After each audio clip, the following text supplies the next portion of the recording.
Selamat datang di Pojok Santai. Sebelum Anda mendengarkan audiobook ini, kami menginformasikan bahwa channel ini adalah review audio dari buku yang ada di Indonesia. Untuk membaca keseluruhan buku ini, kami menyarankan membeli buku aslinya di toko buku kesayangan Anda, baik offline maupun online. Keberadaan channel ini dimaksudkan untuk membantu Anda mendapatkan pengetahuan dari buku-buku kesayangan Anda. Jangan lupa untuk subscribe, like, dan komen. Selamat datang di Pojok Santai, channel khusus yang membahas komik dan novel dengan cara asyik. Bayu Hanggara, anak dari Dewa Pedang yang terselamatkan oleh seorang tokoh sakti yang bermukim di Pulau Neraka. Bagaimana kelanjutan kisah Bayu kecil ini?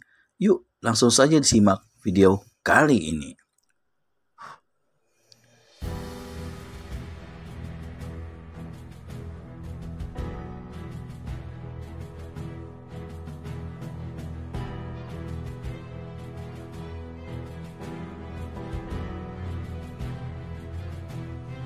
Lalu, di mana anakmu?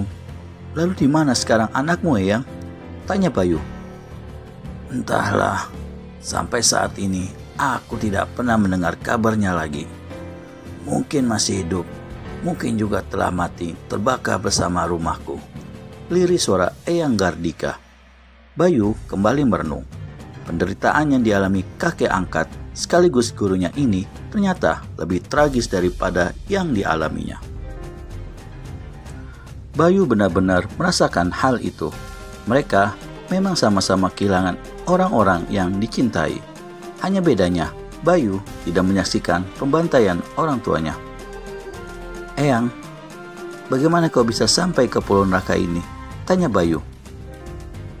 Desa tempat tinggalku memang tidak jauh dari pesisir pantai selatan. Saat itu, aku memang tidak mempunyai tujuan yang pasti. Setelah aku berhasil meloloskan diri, kedua kakiku buntung dan kedua mataku buta. Kau bisa bayangkan bagaimana penderitaanku saat itu.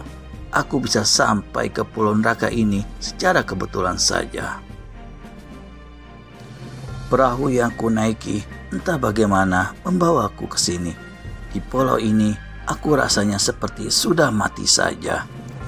Dengan keadaan tubuh yang tidak lengkap lagi, rasanya sulit untuk mempertahankan hidup di pulau yang tidak berpenghuni dan ganas ini. Tapi aku berusaha untuk tetap hidup.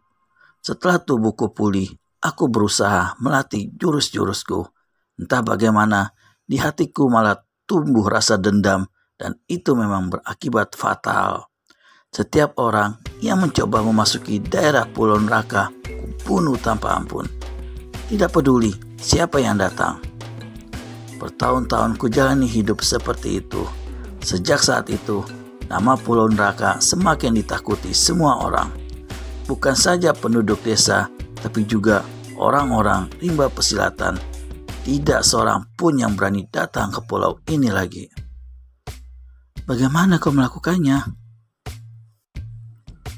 Tanya Bayu yang belum pernah melihat gurunya membunuh orang selama dia tinggal di sini.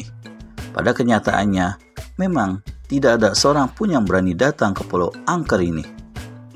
Dengan ketajaman telinga dan senjata andalanku ini, jawab Eyang Gardika menunjukkan kembali senjata aneh di tangan kanannya. Bayu mengangguk-anggukkan kepalanya. Jawaban gurunya memang bisa dipercaya karena memang telah terbukti kedahsyatan senjata itu. Dan lagi, ketajaman pendekatan Eyang Gardika memang luar biasa. Dari pondok di tengah-tengah pulau ini, dia bisa mendengar apa saja yang terjadi di sekeliling pulau. Bahkan, perahu kecil yang coba-coba mendekat pun bisa diketahuinya dengan jelas, entah ilmu apa yang digunakan. Yang jelas, Bayu belum mampu mempelajarinya. Bayu, kau ingin mencari pembunuh orang tuamu? Tanya Eyang Gardika setelah terdiam beberapa saat.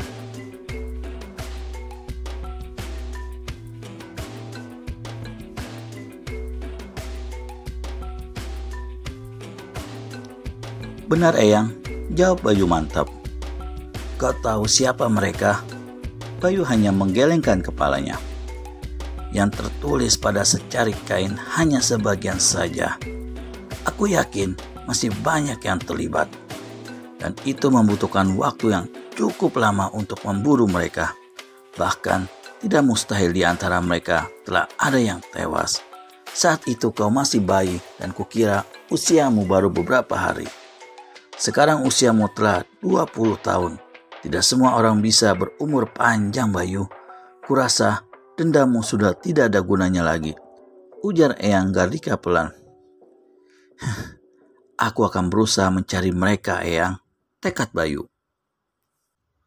Bahkan kalau bisa, dendam dan rasa sakit hatimu akan kubalaskan. Kau belum cukup mampu untuk terjun dalam rimba persilatan, Bayu. Kuasailah dulu seluruh ilmu-ilmuku. Mungkin 2 atau 3 tahun lagi kau baru mampu, kata Eyang Gardika. Bayu terdiam. Semua ilmu yang kuwariskan padamu beraliran hitam, tapi sebaiknya kau gunakan untuk membela kebenaran. Hanya saja sifat buruk ilmuku tidak mungkin luntur meskipun kau berhati emas. Tindakanmu tidak akan jauh berbeda dengan orang-orang beraliran sesat. Untuk itu, pandai-pandailah membawa diri agar tidak menarik perhatian golongan putih yang pasti akan memburu dan melenyapkanmu, ungkap Eyang Gardika memberi penjelasan. Aku mengerti, Eyang, saut Bayu. Bagus, kalau niat hatimu telah mantap, persiapkanlah dirimu. Setelah itu, baru kau boleh meninggalkan pulau neraka ini. Rimba persilatan sangat ganas dan berlumuran darah. Kau akan kuberi bekal yang harus dikuasai penuh. Terima kasih, Eyang. Eyang Gardika tersenyum-senyum memperhatikan Bayu berlatih jurus-jurus dengan penuh semangat. Semua ilmu yang dimilikinya sudah diturunkan pada pemuda itu. Hebatnya, di tangan Bayu, ilmu-ilmu Eyang Gardika kelihatan lebih mantap dan sempurna. Hal ini bisa terjadi karena usia Bayu yang masih muda lagi cerdas. Dia cepat menyerap semua yang diajarkan kakek angkat sekaligus guru tunggalnya. Sampai saat ini, Eyang Gardika telah cukup puas dengan keperkasaan Bayu. Walaupun dia tidak bisa melihat, namun hati dan pendengarannya lebih peka daripada orang biasa. Sementara hari telah senja. Bayu baru saja selesai menyempurnakan jurus terakhir yang diberikan Eyang Gardika. Keringat masih menetes membasahi tubuhnya. Dia berlari-lari menghampiri laki-laki tua cacat yang duduk di atas batu karang merah. Awas! Tiba-tiba Eyang Gardika berteriak keras sambil menghentakkan tangan kanannya. Bayu tersentak kaget. Cakra kuning bersegi 6 di pergelangan tangan kanan Eyang Gardika meluncur deras ke arahnya. Cakra itu berputar melayang dengan suara mendesing menggetarkan hati. Dengan cepat, Bayu menjatuhkan tubuhnya ke samping menghindari terjangan senjata dahsyat gurunya itu. Dengan sigap, Bayu bangkit berdiri. Namun tanpa diduga sama sekali, cakra itu berbalik. Seperti bermata saja, cakra Eyang Gardika meluncur deras ke arah pemuda itu. Bayu memeringkan tubuhnya ke kanan menghindari terjangan senjata itu. Beberapa helai rambut lagi, ujung-ujung runcing cakra itu akan menyobek dadanya. Bayu mendesis terpana merasakan desiran angin senjata cakra itu. Tubuhnya bergidik kedinginan. Desiran angin senjata itu tidak saja menimbulkan hawa yang sangat dingin, tapi juga dapat menyengat bagai mengeluarkan cahaya panas membakar kulit. Benar-benar aneh senjata laki-laki cacat itu. Eyang Gardika mengangkat tangan kanannya ke atas. Maka senjata berupa lingkaran yang mempunyai ujung runcing bengkok berjumlah 6 itu pun melesat kembali ke arahnya. Wush! Seperti bernyawa saja, senjata cakra itu menempel di pergelangan tangan Eyang Gardika yang memakai gelang berwarna keperakan. Eyang, suara Bayu tersekat di tenggorokan. Bagus, kau mampu menghindarinya Bayu. Sekarang tahanlah serangan berikut. Eyang, Bayu tidak sempat lagi mencegah. Dia tidak mengerti kenapa Eyang Gardika seperti ingin membunuhnya. laki-laki buntung dan buta itu sudah mengentakkan tangan kanannya kembali. Maka senjata cakra itu pun kembali meluncur deras ke arah Bayu. Buru-buru, pemuda itu memeringkan tubuhnya ke kiri dan senjata itu hanya menemui tempat kosong di depan dadanya. Belum sempat berpikir, senjata itu telah berbalik berputar menyerang kembali dengan cepat. Us! Bayu menjatuhkan tubuhnya ke samping dan bergulingan di atas tanah berpasir. Kembali, senjata itu hanya menembus ruang kosong. Seperti bermata saja, senjata itu berbalik dan dengan cepat mengejar kembali. Bagaimana selanjutnya? Berhasilkah Bayu Hanggara lolos dari ujian kelurusan dari Eyang Garika ini? Temukan jawabannya di video selanjutnya hanya di channel Pojok Santai. Segera subscribe dan tekan tombol lonceng untuk mendapat notifikasi video terbaru dari kami. Terima kasih dan sampai bertemu kembali.